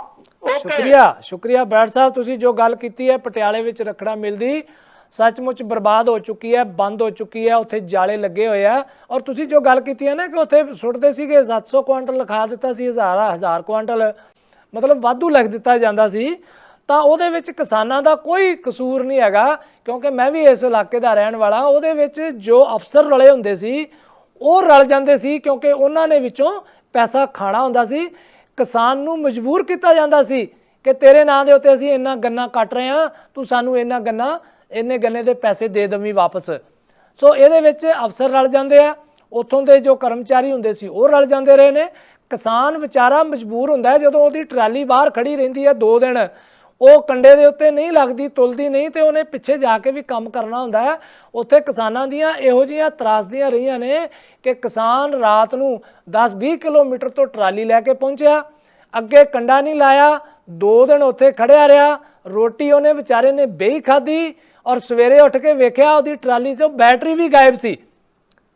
ਸੋ ਇਸ ਕਿਸਮ ਦੀਆਂ ਚੋਰੀਆਂ ਹੁੰਦੀਆਂ ਰਹੀਆਂ, ਕਿਸਾਨਾਂ ਦੇ ਨਾਲ ਬਹੁਤ ਕੁਝ ਹੁੰਦਾ ਰਿਹਾ। ਕਿਸਾਨ ਇਹੋ ਜਿਹਾ ਕੁਝ ਨਹੀਂ ਕਰਦਾ, ਉੱਥੋਂ ਦੇ ਛਾਤਰ ਲੋਕ ਹੁੰਦੇ ਨੇ ਜਿਹੜੇ ਉਹਨਾਂ ਨੇ ਰਲ ਕੇ ਉਹ ਰਖੜਾ ਮਿਲ ਬੰਦ ਕਰਾਈ। ਹਾਲੇ ਵੀ ਬਹੁਤ ਸਾਰੇ ਲੋਕਾਂ ਦਾ ਉੱਥੇ ਪੈਸਾ ਦੇਣ ਵਾਲਾ ਪਿਆ, ਬਹੁਤ ਸਾਰੇ ਕਰਮਚਾਰੀ ਉੱਥੋਂ ਘਰਾਂ ਬਰਬਾਦ ਕਰ ਦਿੱਤੇ ਗਏ। ਸਾਡੇ ਨਾਲ ਹੋਰ ਦਰਸ਼ਕ ਨੇ ਜੀ, ਆਓ ਚੱਲਦੇ ਅਸੀਂ ਗੱਲਾਂ ਕਰਦੇ ਉਹਨਾਂ ਨਾਲ। ਹੈਲੋ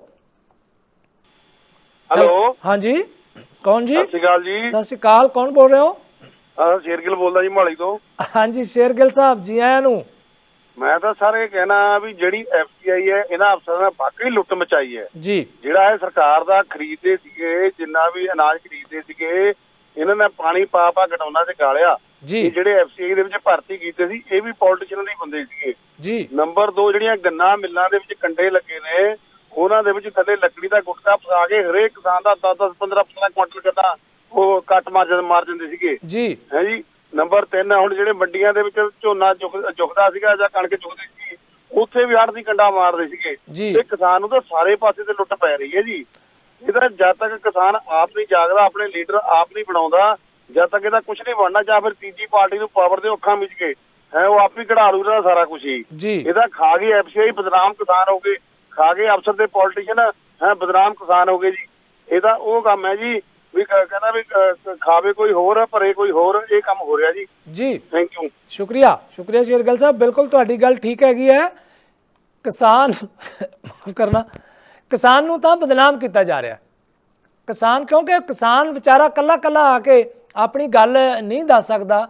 ਜਦੋਂ ਅਸੀਂ ਦੇਖਦੇ ਹਾਂ ਕਿ FCI ਦੇ ਗੋਦਾਮਾਂ ਦੇ ਵਿੱਚ ਕਣਕ ਸੜ ਰਹੀ ਹੈ, ਉਹਦੇ ਉੱਤੇ ਪਈਆਂ ਤਰਪਾਲਾਂ ਉੱਡ ਰਹੀਆਂ ਨੇ, ਤੇ ਜੋ ਕਰਮਚਾਰੀ ਹੈ ਕੀ ਉਹਨਾਂ ਨੂੰ ਦਿਸਦਾ ਨਹੀਂ ਕਿ ਉਹ ਅੱਗੋਂ ਮੀਂਹ ਆਉਣ ਵਾਲਾ ਹੈ, ਉਹਦੇ ਨਾਲ ਕਣਕ ਨੇ ਖਰਾਬ ਹੋ ਜਾਣਾ, ਉਹਦੀ ਸਫਾਈ ਕੀਤੀ ਜਾਵੇ, ਉੱਥੋਂ ਪਾਣੀ ਕੱਢਦਾ ਕੀਤਾ ਜਾਵੇ।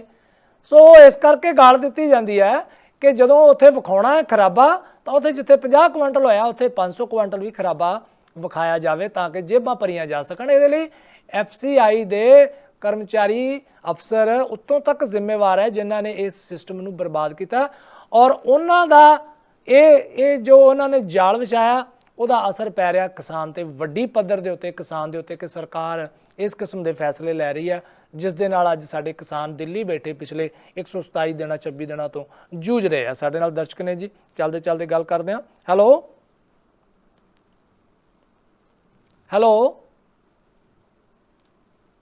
ਸ਼ਾਇਦ ਸਾਡੇ ਨਾਲ ਕੰਟੈਕਟ ਨਹੀਂ ਹੋ ਸਕਿਆ। ਇੱਕ ਕਾਲਰ ਆ ਗਏ ਜੀ ਸਾਡੇ ਨਾਲ ਲਾਈਨ ਦੇ ਉੱਤੇ, ਸਾਡੇ ਕੋਲ ਸਮਾਂ ਥੋੜਾ ਜਿਹਾ ਬਚਿਆ, ਗੱਲ ਕਰਦੇ ਹਾਂ।